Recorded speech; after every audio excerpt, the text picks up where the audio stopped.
Hello mga guys! So yung ating recipe for today's video is vegetable salad.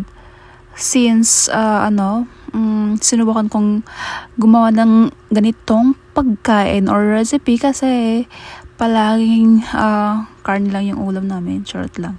So ito guys, bali lutuin lang natin siya ng half cook lang para medyo may juice pa yung kanyang lasa.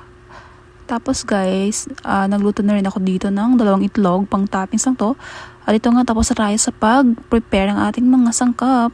So, imikos-mekos na natin yan. So, ito nga guys, bale, nilagyan ko lang yan siya ng konting salt at saka konting pepper and then vinegar. Tapos, lagyan natin ng konting honey para mas masarap yung kanyang lasa. Tapos ito nga guys, tapos na tayong magluto.